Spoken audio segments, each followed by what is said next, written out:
Hello guys, hello girls, welcome to another episode of one-on-one interviews. After almost a full year, finally I have another special guest. Special because this is the MVP of Eurocup 2020-2021 season, Jamar Smith. Jamar, welcome. Appreciate it, man. Thanks for having me, bro. Perfect. Anyway guys, you know that the main goal of these interviews is to share knowledge between strength coaches, their experiences, their philosophies. But of course, from time to time, I want to sit with head coaches, with different medical staff members and players, because I believe that, especially when we talk about head coaches and players, we can say that we work for them, we work to improve their performance on the court, and I believe that one of the most important traits for us as strength coaches, if we want to work on the team, is to adjust our knowledge individually to the players so we can improve their craft. And I think today we'll have two basically parts of the interview. First part is going to be related a little bit to your background so we can understand a little bit better later on when we're going to talk about your work ethic, trainings, strength and conditioning, so we can understand a little bit better why you have this approach in your daily work. So first part, as I said, personal story of Jamar, where he's going to talk about his childhood experiences and high school, and of course transition to something completely different when you compare to the States. That's European life, something that now for you lasts for many years. For a strange thing, I know the place where you started to play. We spoke about it early in the season in Czech Republic. Very small place. I mean, place that is completely unknown for basketball. The only thing why I know of that place is because it's a center of Czech Republic tennis, so it's a huge thing for the town, but basketball is something very unknown there. And that was your first experience, basically one of the first experiences in Europe. You also had experiences in different countries. You played in France, you played in Spain, you played in Israel, so we're gonna definitely talk about it. So let's dig into first your childhood. Let's talk a little bit about your family, your sister, and everything. What happened there? Well, man, when I was a kid, I was into everything. Not just basketball. I like football, skateboarding. I mean, I tried a little bit of everything, but I was always like a fan of my big sister. Everybody in our city knew my big sister, Brittany Jordan. Everybody knew, she was Miss Basketball in Illinois, like one of the coldest players that I had seen, with my own eyes. And she the reason why I started playing basketball was because, I wanted to be like her. I looked up to her. And my dad set like a fire underneath me and her and had us competing with each other crazy. I mean, once I got a little better at basketball to the point where I could play her one-on-one and it would be, competitive games, he would drop us off at the gym and say, loser ride in the back seat. So when he would come to pick us up from the gym, I was getting in the back seat. I was always getting in the back seat. And when I finally won, and came to get in the front seat, he's like, oh, I got to see this, So he make us play one-on-one again. And I think my career and, who I am as a player and the confidence that I really began to get in myself came, after I beat my sister, for the first time. I mean, I can't even think of all her accolades. I mean, she was a McDonald's All-American. She got drafted by the Sparks, from a Division II school. She was a beast. I mean, and to this day, she's still somebody that I look up to, not just what she did on the court, but, off the court as well.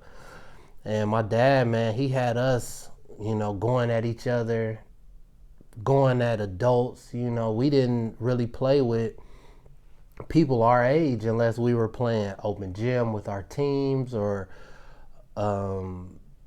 playing in a game. Other than that, you know, in his mind, you know, if we can compete against adults and, you know, if I could beat grown men and compete against grown men, you know, people my age, you know, it would be easier for me. And, you know, he's setting us at a super early age that, you know, the only way you get better is outworking the competition, you know, and I watched my sister do it and I got my work ethic, you know, from her.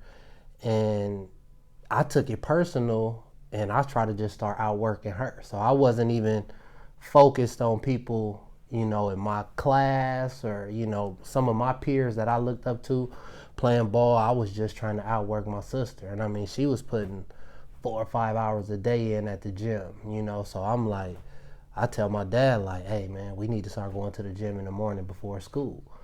You know what I'm saying? I need an hour and a half, 2 hours ahead of her. You know, like that was my mindset. And, you know, he put that in me. And, you know, to this day, you know, even as a pro, I was talking to one of my homeboys and he like, man, you still work out crazy? You know, like how you still work out crazy? And it's like, you know, of course, sometimes in seasons I have periods where I feel more tired than others, you know, and I'll rest. But for my psyche as a player and who I am, like if I'm not working and putting more hours than everybody on my team, I feel like I can't do what I do best, you know. And it's weird, but it's just, you know, how I function, and it came from my earlier years, you know, practicing with my dad and my sister all the time. Okay, yeah, that makes complete sense, and this is exactly what I wanted to hear. So we can share this with the guys.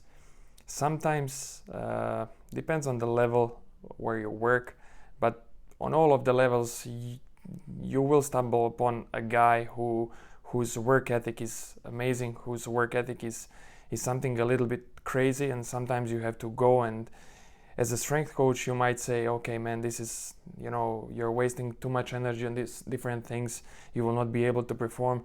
But once you realize and you hear these things where you are able to lose confidence if you're not like putting that much work and you're always on the edge of, you know, being overtrained and like trained, you know, you need to hear this, and then we cannot go always and think about like physical level.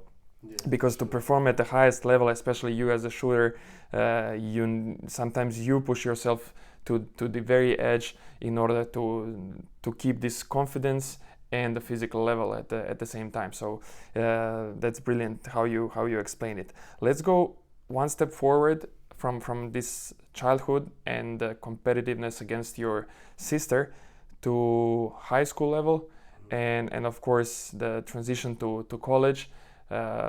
For sure you found another level of competitiveness there, and there were some turbulences and some crazy stuff happened there. Please, if you can share this with us, what happened, so the people who don't know your story, I mean, they can find it online. But just if you can share a little bit with us what happened there, so they can understand what you went through and, you know, respect a little bit more what you're doing now, you know? Yeah, well, like I said, like after I beat my sister, you know, my career kind of went off, and that was my sophomore year in high school. And after my sophomore year in high school, after I beat her, like I really felt like I could beat anybody, and I kind of came into my own as a player. And, you know, it's funny because like I talk to a lot of my homies from back home, and we laugh sometimes, and they be like, bro, like you really couldn't do nothing with your sister until you realize like you taller than her, you faster than her, you stronger than her. I mean, she had like a hold over me, like over my psyche as well, because I saw how much work she put in, and, you know, she kind of got a head start on me because she was so much better than me, you know, and worked so much harder than me. But once I really started believing in myself, you know, and I beat her, like after the first time I beat her, she never beat me again. It was like, I'm here now. Like I've arrived, you know? And so I continue to grind my, you know, all through high school. And anybody that knows, this will probably be for more people, my Peoria people. The Peoria pipeline is basically the pipeline from Peoria to the University of Illinois. U of I had a lot of great players that came from Peoria. And it was like the ideal place to go to. It was the dream that every high school player, from Peoria get a scholarship to U of I. And my junior year, I got a scholarship to U of I. I didn't take a visit. I didn't need it. I was like, I'm coming, and I want to continue the Peoria pipeline. I want to be one of the best players, from Peoria to play for U of I. And I mean, we got some legends in my city, So I got there, and the level of competition was totally different. I mean, centers in high school, weren't that big. They were 6'5", 6'6". Now in college, your 3-man is 6'6". So it took me a summer to kind of come into my own on that stage where I really started to believe in myself.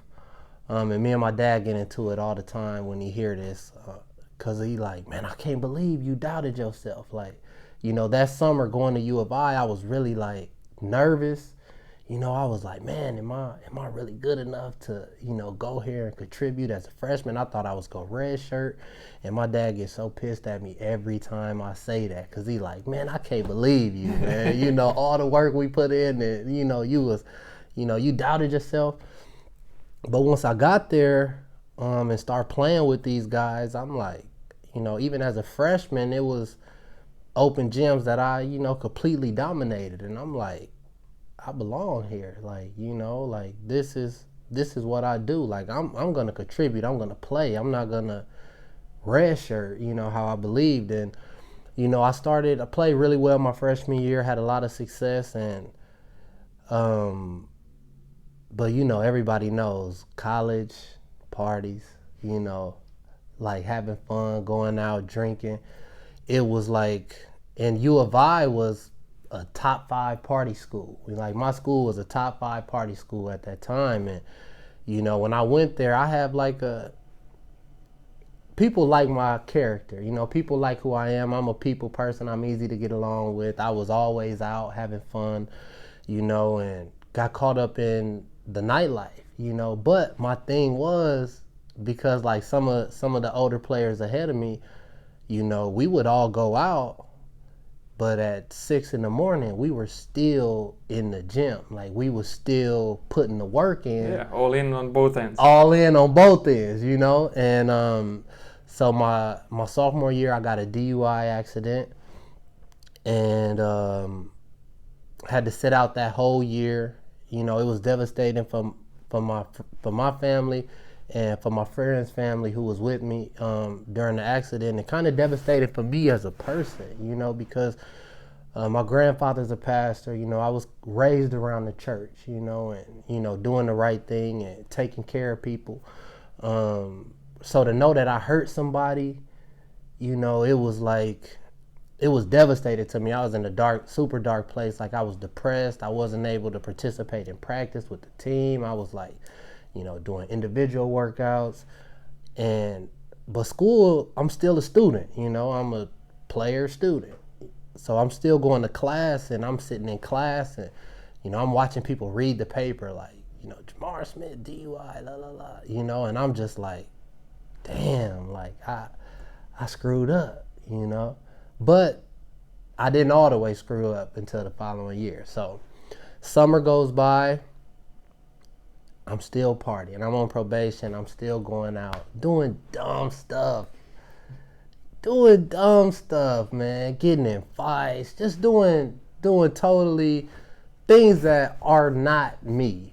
Well, I guess I can't say that because I did them, but just going against everything, the way I was raised, going against who I am, like too much living in the moment, and violated probation, had to go to jail for 2 weeks, and got kicked out of school. So after that, I was at a point where I was like, man, it's probably over for me. Like, I know it's over for me. I'm okay with that, like, because I did it to myself, I gotta accept it, and one of my terms to, in order for me to not go to jail for 14 years and instead get 2 weeks, I had to go to like an alcohol rehab place.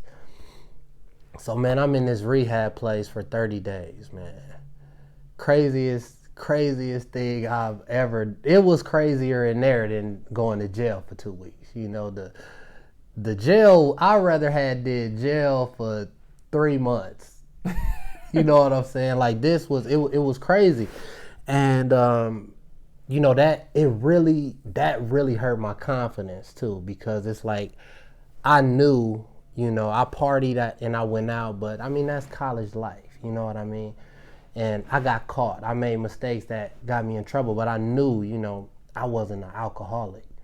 But I had to go here and say, my name is Jamar Smith. I'm an alcoholic. Like, I was getting in trouble because, like, the first 4 days, like, they like, okay, you have to say your name and your problem, right? I'm like, I'm Jamar Smith, and I would just start talking, and the counselor is like, look, dude, if you don't, say you're an alcoholic and come to terms with what you are and all of this, you can't continue the program and you gonna have to go to jail, so that, like, it really hurt me deep down, to be like, because I have alcoholics in my family, I know what it looked like, and I'm like, man, I'm just kicking it, but I don't want to go to jail, so I'm like, man, forget that. I'm Jamar, I'm an alcoholic, you know what I'm saying, this is what I'm here for, what I did, whatever.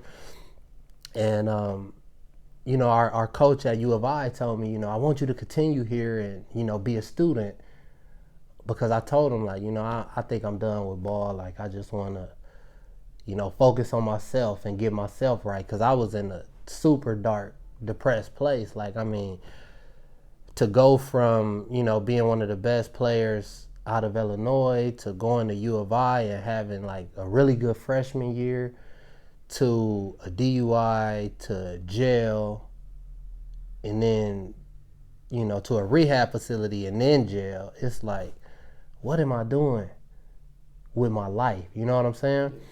And rest in peace, man. Our assistant coach at U of I, Coach McClain, part of the Peoria Pipeline, the founder of the Peoria Pipeline, he came and saw me and he was like, look, man, you not about to give up on yourself.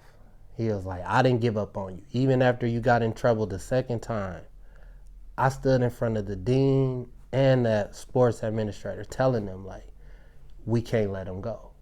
And he was like, if I'm going to fight for you, you go fight for you. Like, there's no choice. Like, he didn't leave me a choice. He had already set up a school for me to go and visit and talk to the coach and everything. Way over my head, over my parents' head. Like, he had my whole next play set up for me. So my D2 coach get in contact with my family and he want to talk to us, and me and him talk and we meet, and I'm like, okay, I want to come here and play ball, so, but I was still on probation and playing with, like, an ankle monitor on, you know what I'm saying? So I'm playing in these games with a legit ankle monitor on, you know what I'm saying? But, I had the okay to go to certain places. I went to school and I worked at that time because I had my son my sophomore year in college, and my relationship, with my real father wasn't good. So, and he didn't provide for me anything, so I wanted to make sure my son was okay. So even I'm going to class, I'm going to basketball practice, and I'm working, at a grocery store. So, I had the okay to go to those places. So, I mean, I stayed in the gym before school, before my classes in the morning, like normal. After class, I would go to work at Schnucks until it closed. And I mean, it was like every day, and I think I think my second year at my D2, I got player of the year that year. But I killed my first year, killed my second year, and had, like, NBA scouts at my D2 game, and that was crazy for me. But, it's just like a testament really to the work that I put in. And, once I fix my mind on something, I'ma just work until it happens. You know what I'm saying? I always had this vision of going to the NBA, being one of the, best shooters in the NBA. You know what I mean? And not saying that I settle for less, because I feel like I achieved what I was supposed to achieve, but, that was my dream, and that's what, kept me going, kept me working. And then I had an opportunity to do a mini camp with Boston and be on like their preseason team, and be around some of those guys, and saw their work ethics and how they took the game. And after that I went overseas, and then even overseas, like, my work ethic continued, but in Czech Republic we shared the gym. We shared the gym with the volleyball girls. We shared the gym with people from the city. Like, it wasn't, like you said, it wasn't like a basketball place. You know what I mean? But I still got my work in, still put the work in, and every year I kind of leveled up just from the grind. I mean, that's what my dad say. When I would go through little slumps, he'll be like, all he'll say, he'll look at my stats, man, I see you kind of slow this month. You been on the grind? And I'll be like, a little bit. He'll be like, you need to do a super hard workout before your game. So literally when we come to do, like, get our pregame shots up, some games, I would go like an hour before that and do a crazy workout. To the point where I've had coaches in the D League be like, dude, what are you doing? Like, go. Like, get out of the gym. I've had Prentice cut the lights out on me, tell them, man, turn the lights off. Like, get this dude, go home. But I've always been defined by the grind. And I mean, when things aren't going good for me, and there's times that I get complacent, and I might not go to the gym. And, I look at all those times you go to the gym, like I do post-game lifts, and I look at, so every game I got 3 games is how I look at it. Every game I got 3 games. If I lift in the morning or do my workout in the morning, the game, and then the post game, I'm winning 2 for 3. I'm going 66% for sure.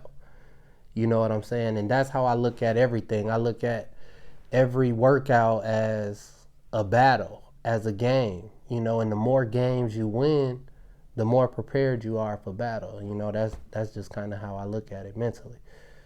I love it, and I know how you live it, because I spend with you a lot of time, Sure. Sometimes even more than you are with your family and I am with my family. For sure. But let's talk a little bit more about some challenges, some adversities, some tough moments that presented this, that were part of these first years in Europe, and of course how you fought against these problems.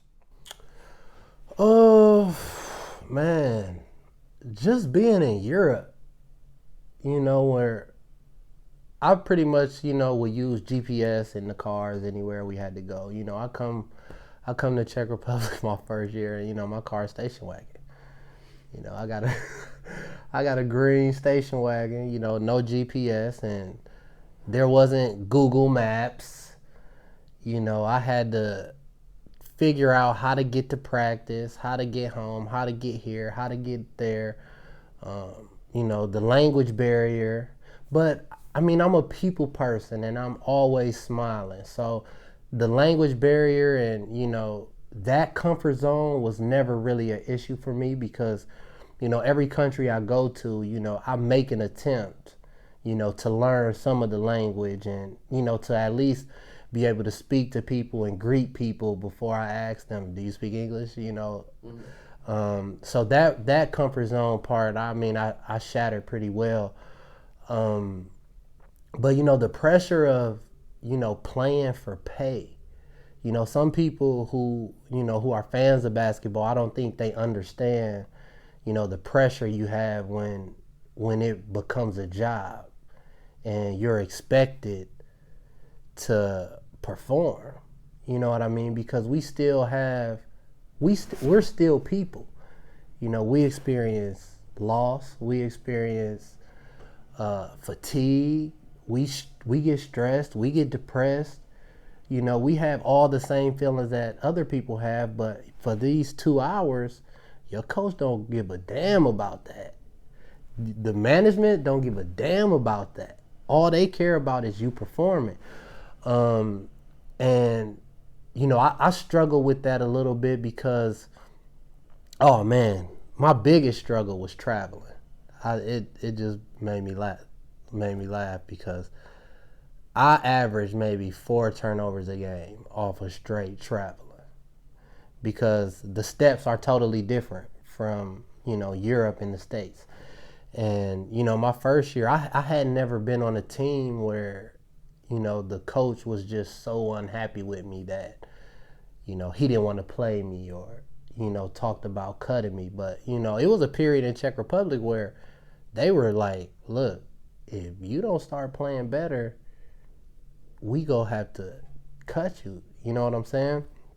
And I'm like, as a player, that was the first time that I had ever really been in that position. And I knew the work I was putting in. I'm like, man, I'm working harder than anybody on this team.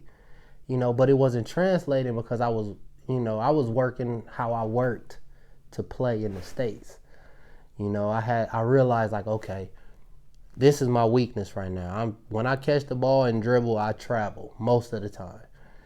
So I had to like change how I worked.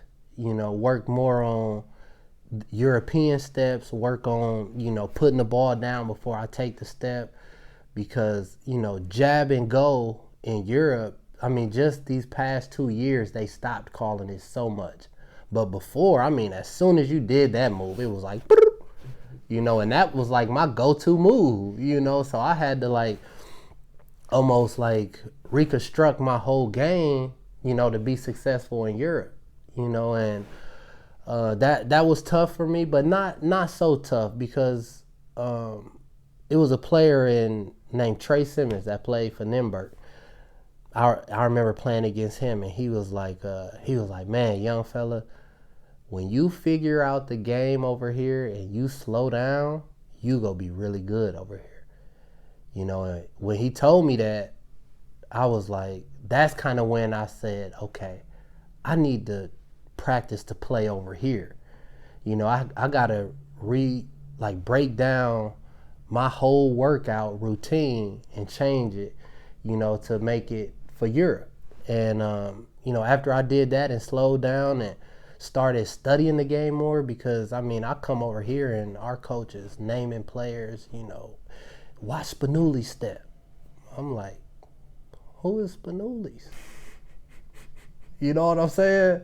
And now like I'm like, how did I not know Spanuli's? He cold. You know what I mean? But it's just totally 2 different worlds. You know what I mean?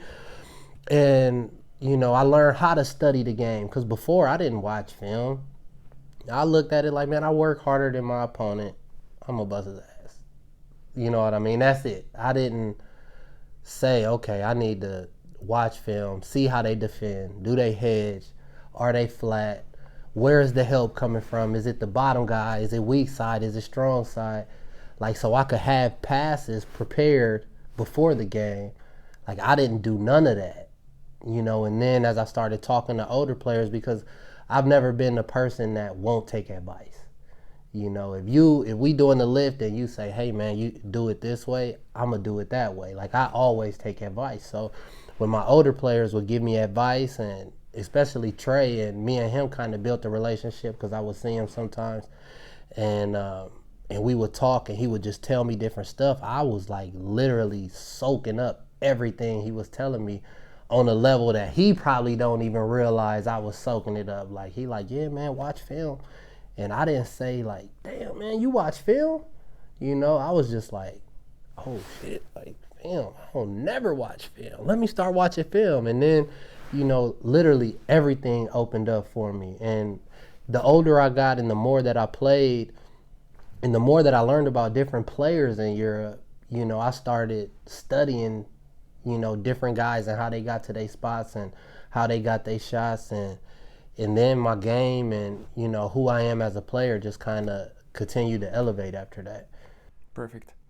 Perfect. Let's wrap up this first part by making like a little reflection to what made you successful. I mean, you have your own definition of success, and for sure it's just beating the old version of Jamar Smith, and you proved yourself many, many times that you can beat the old Jamar and become a better version of yourself. And of course, if we look at the numbers, we talked about it yesterday, yesterday sure. in the gym, about beating numbers. And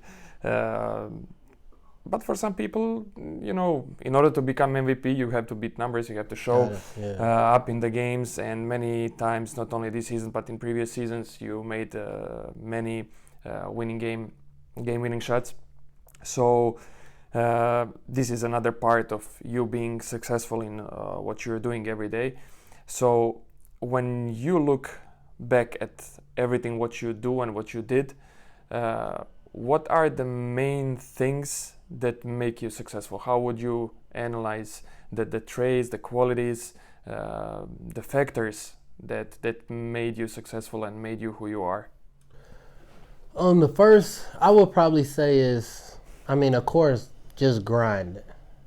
You know, just head to the floor grinding every day, because you know, when you put the work in, you believe in yourself. You feel confident. And over the years, I've played with a lot of great players, and they worked hard. You know, I played with a lot of great players that put extra work in, but I haven't played with somebody yet that was in the gym more than me. So I always keep that in the back of my mind. Like, even when there's times where I may go through a slump or I'm at home, like, man, I can't believe you played that bad. You know, the next thought I'm backing on after that is, because I have those, I have moments of doubt. Every player does. Like, I don't care what player it is. You know, you have a bad game, you in your head like, dude, how did you do that? You cannot play like that next game. You know, but my thing is, I'm not saying to myself, you can't play like that next game. I'm like, I'm not going to play like that next game. You work too hard. Like, I work too hard. So that is just basically winning as many battles as you can. Whether it's, I tell you, man, I'm going to come to the gym, or I tell Artur, I'm going to come to the gym at 10, our coach, Artur. Meet me at the gym at 10. You know, when I wake up at 9, I'm tired, my legs are sore. I'm like, man, I'm going to tell him we just go do it before practice.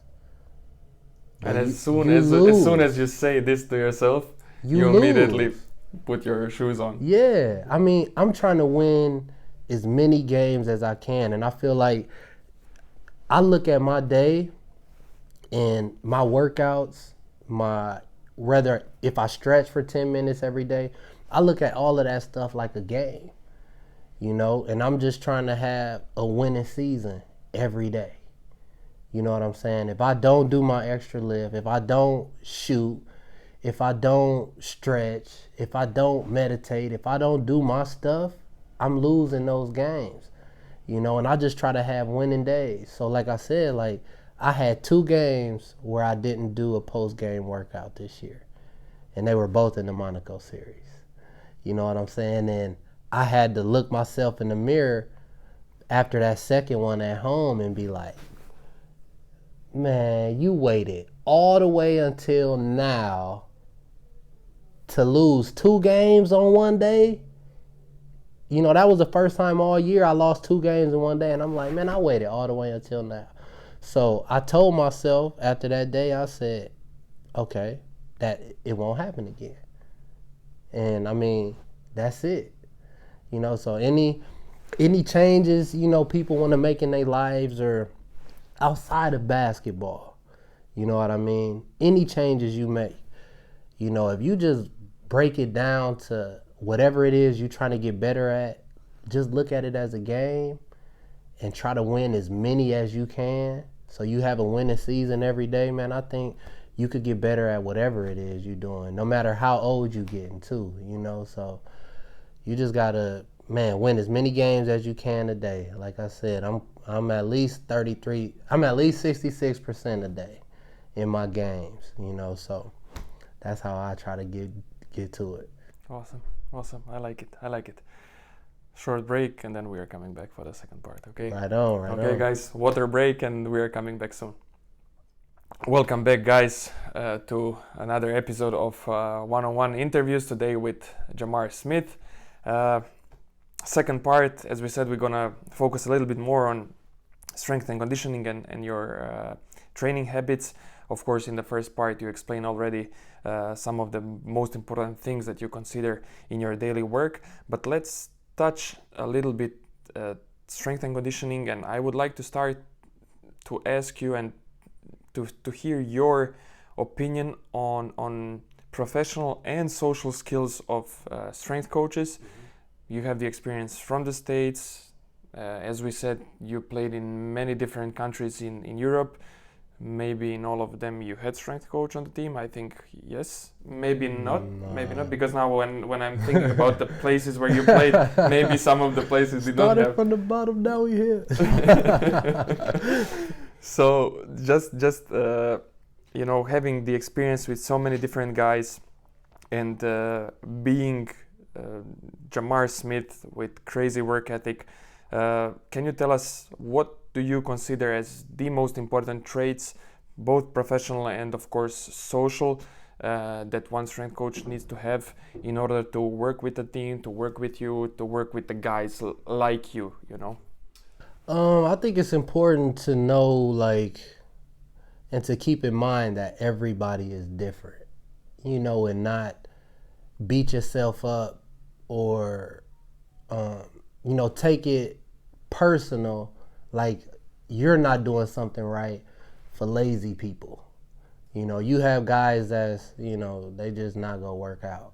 They not gonna do extra. They union workers. If work 9 to 5, at 5:05 they on their way home. It's guys like that. And then you have, guys that'll really get after it. But I think one of the most important things on the physical aspect is the same thing. Guys are different. Everybody's body require different work, a different workload to maintain the whole year, different exercises. I played on teams where we all did the same exercises, and that's like the thing that I like the most about working with you is, when we come in and look at the board, everybody has a plan that's for their body to work on their weak spots, or, areas that may be more injury prone or whatever. You address every player as that player, and it's not like it's a team lift by the time, but by the structure of our lift and what we're lifting is very much individual. And I think that's huge to player success, and to this, because the more players you have that have healthy seasons, that get over injuries well, the more successful you become. Perfect. I completely agree. When it comes to you and I'm going to say similar players like you, because I'm going to talk about shooters. In every team you have a shooter. Sure. Some of them more muscled, some of them more skinny. But let's talk from your perspective, and for sure it will help other strength coaches to understand the position a little bit better. Of course, within shooter position we have many different bodies, and as you say, everybody's individual. But as a rule of thumb, I think some of the things that you will mention that you need, the traits that you need as a shooter, and what you need to work on, can be taken, as I said, rule of thumb, just to know when someone works with a shooter, how different it is from a true point guard or a true center. So which qualities you think are the most important when it comes to your playing position, and what are the main things that are very important during one season to maintain or to work on? For me, it's conditioning. For me personally, it's all legs and conditioning. I mean, normally when I have my periods where, say, you have a shooter slump, right?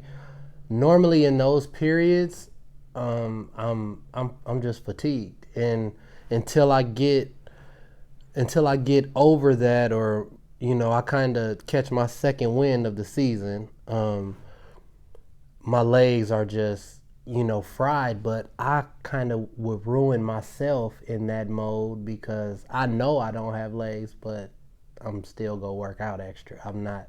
So it's like, how do you find the legs when you steady beating them up? But for me, I would say it's mostly just having legs, and that's why my summer workouts are the way they are.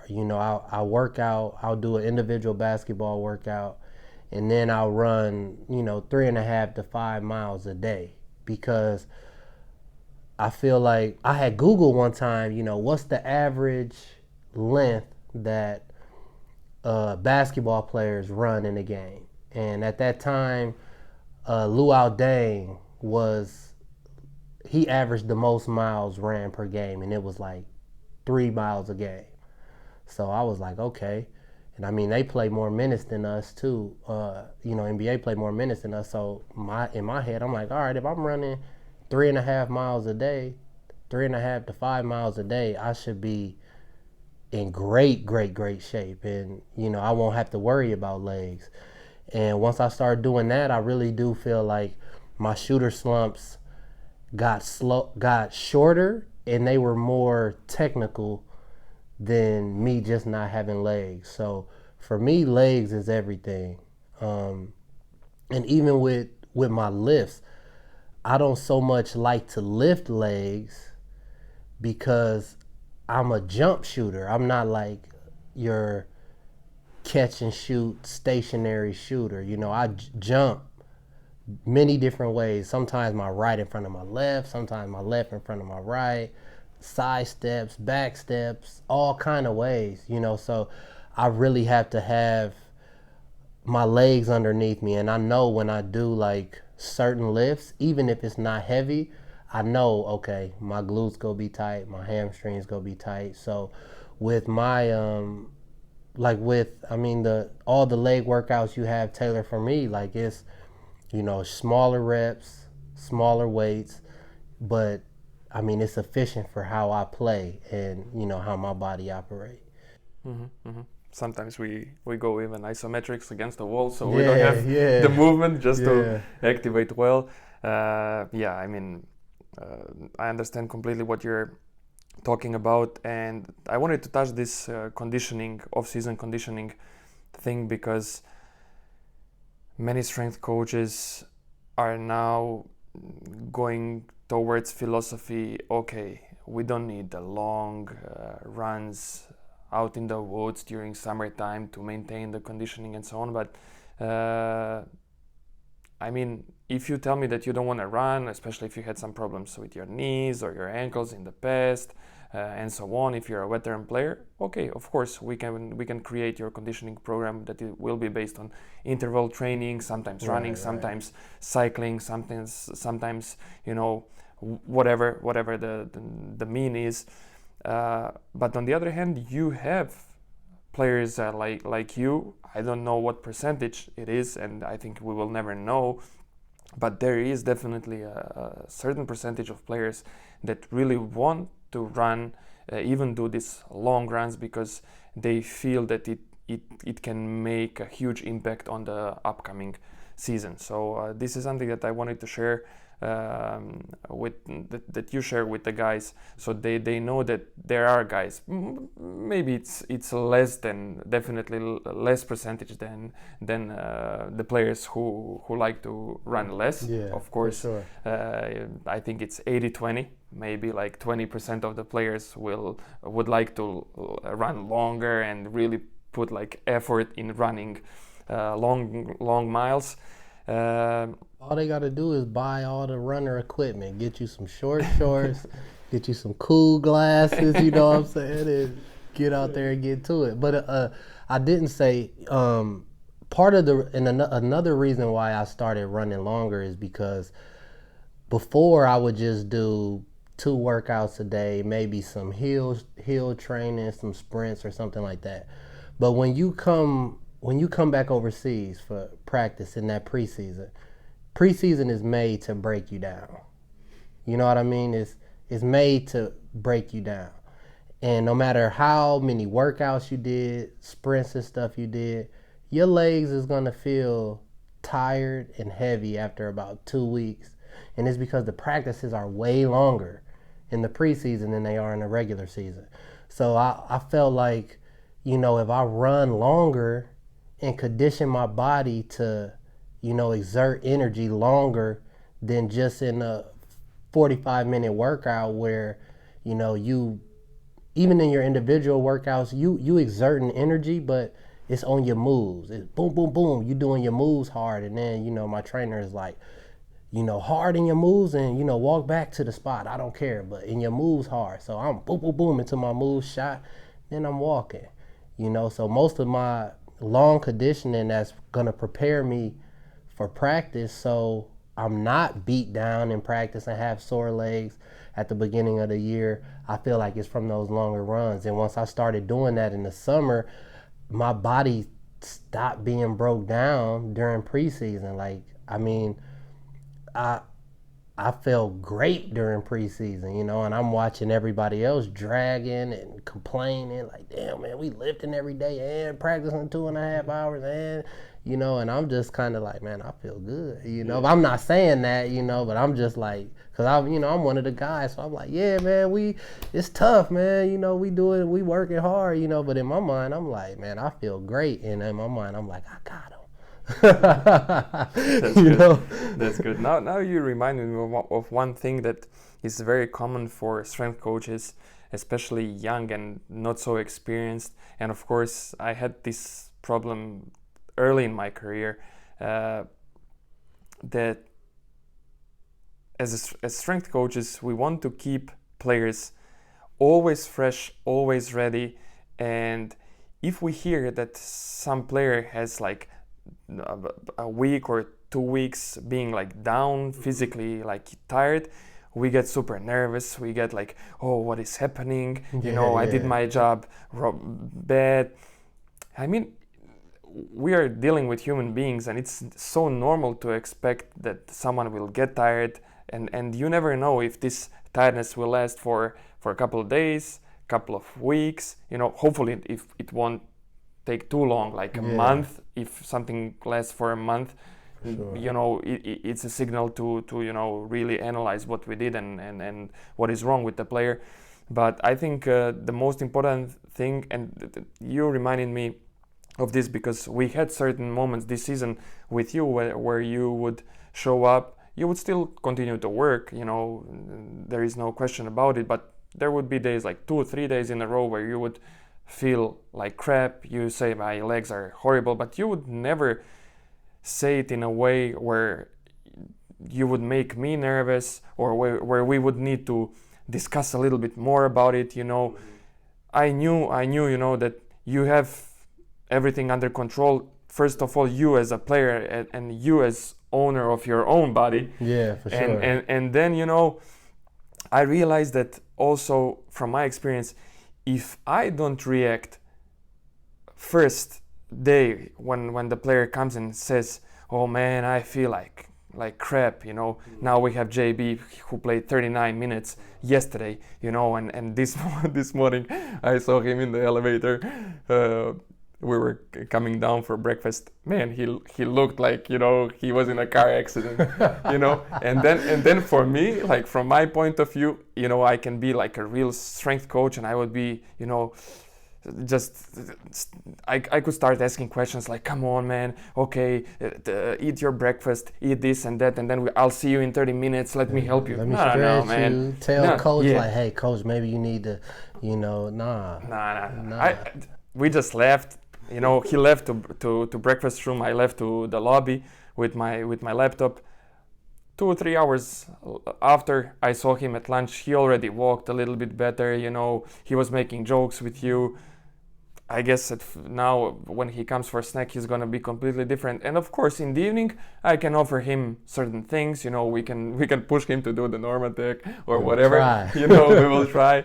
But that the first reaction doesn't have to be there, even though maybe our responsibility is to help whenever we can. But sometimes I think it's better, let the player first analyze his situation, and then okay, if not that day, next day you can help a little bit, and then as the time goes by, you start reacting. But I just wanted to share this with the guys, especially in preseason though, because you have guys, some of the older guys, I'll say, they trying to get out of practice.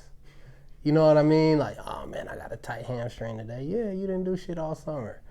You know what I'm saying? Some stuff you gotta push through, and like you said, like if the player don't make it a big issue, or say, hey man, like we need to look at this, it's probably just normal tightness, especially during preseason where you go from doing individual workouts, not that much contact, to 5-on-5 being pushed in all different directions, using muscles you didn't use all summer. You know what I mean? So I think some of that soreness is normal, but like I said, from my personal experience, man, since I started, running daily 3.5 to 5 miles, I don't really have that breakdown of soreness where like my hamstrings and my quads and stuff are sore.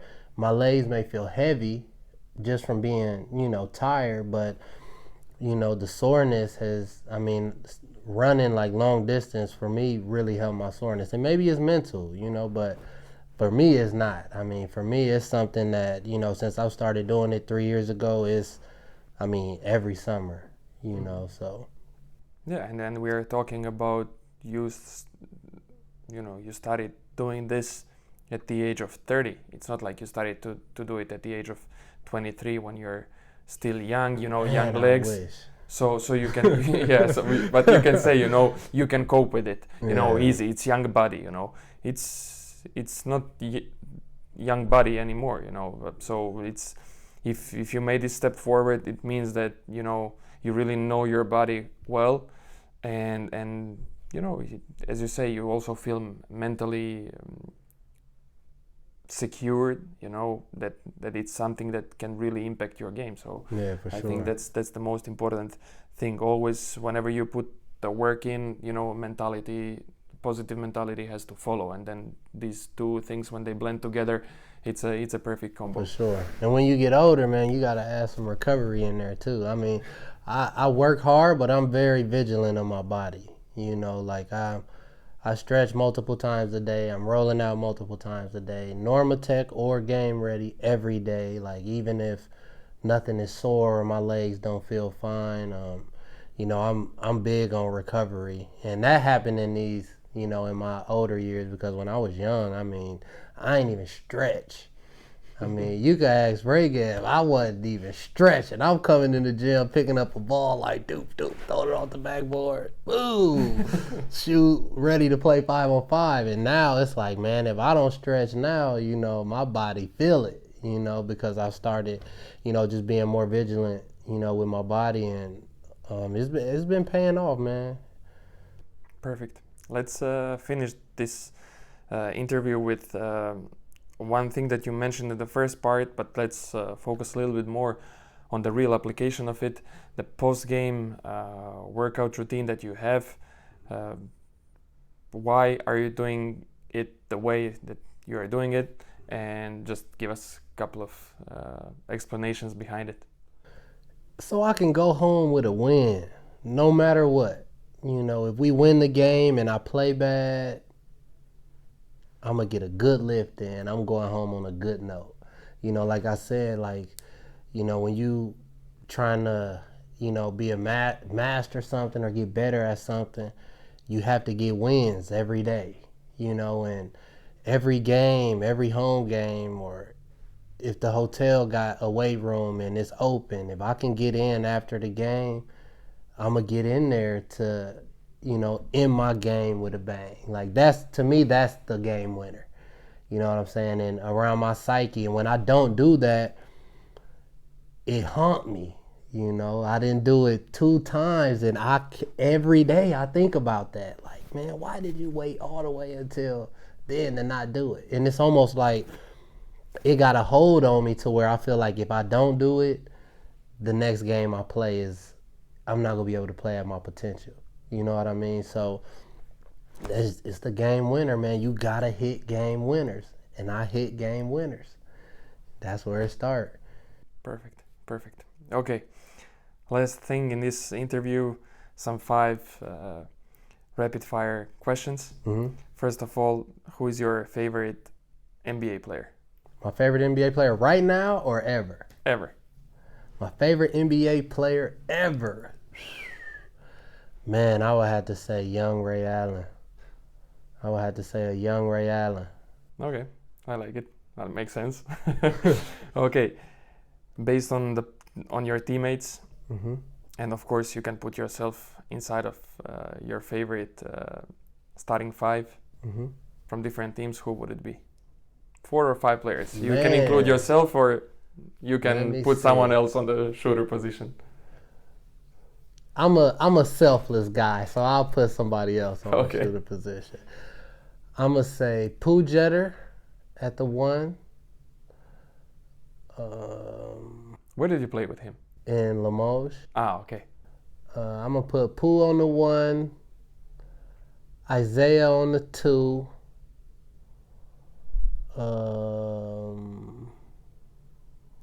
Isaiah. Our Isaiah. Our Isaiah. I put Isaiah Cannon on the 2. I'm putting who on my 3 though? Let me think. Raheem Sanders, my 3. Okay, easy. We spoke about him many times. He an animal. That's my 3. My 4, come on, man. JB, my 4, man, hands down. Who my 5? Let me see.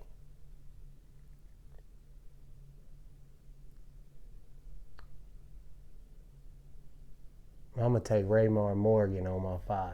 I'm gonna take Ray. Okay, I like it. Yeah, that'd be a tough 5. That'd be a tough 5. And you're still on the bench. I like coming off the bench anyway. I'm 6 man. I'm ready to come in and get a quick 15 and go sit back down. Perfect. Okay. One go-to exercise when it comes to weightlifting room. One go-to exercise, pull-ups. Okay, I like it. Nice. Recovery method number 1 for you? Normatec. Okay, perfect. Maybe they can give us some money for this. Okay. And the last one, favorite hip-hop artist of all time for you? Of all time, Lil Wayne. All time, for sure. I like it. Okay, nice. Thanks a lot, man. No doubt, man. Thanks for having me. Perfect. You know that when I signed with Unix last season, of course you were for many years here, so we knew that you're going to continue. Your man, Regev, he texted me right away. He told me, you have the best guy in Europe. Regev, that's my guy.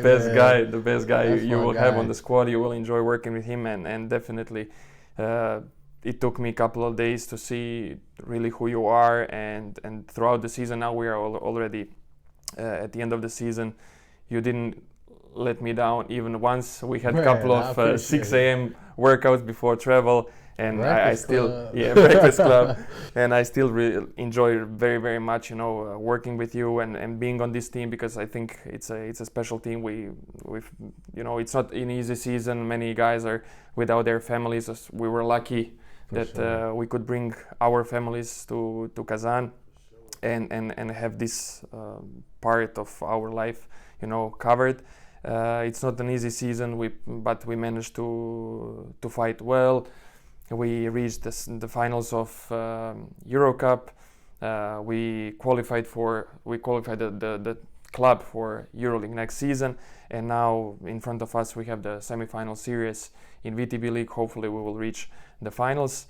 I don't know what future brings, because you and me were basically without a clear vision of the future where we're gonna be. But anyway, I wish you really all the best. You know, you deserve it. I appreciate it, man. Likewise. And I really appreciate you sharing with us today the story of your, you know, childhood and the young days, because you don't hear this kind of story every day. And okay, you might hear it every day in the States, but you don't hear the happy ending, you know, of the story. Sure. And I believe that for you it's definitely a happy ending, because you're successful in your career, in your craft, and also on the other hand, you have a very nice family who is there for you all the time. I like a lot now, especially when I have a kid. It's a different perspective. So whenever I see you sharing some things on your social media, on Instagram, how your family and wife supports you, it means a lot to me. You know, it's something that I can look up to, and I really appreciate it. Man, I appreciate it, man. It's been equally a pleasure working with you, man. Thanks, man. Thanks. For sure. Guys, I really hope that you enjoyed this episode. I think it's a really nice one, where we could hear so many good things from Jamar, from his experiences as a player. Who knows what like long future brings. I really hope that this guy will stay somewhere around basketball, at any position, maybe coaching, maybe some front office, who knows. But I really hope that he's gonna stay around basketball, because the field can be so much better with him. So stay tuned until the next episode. With this coronavirus thing going on, I really don't know when the next show is coming, but for sure we will record some interviews soon enough. Enjoy the day and see you soon. Bye bye. Peace.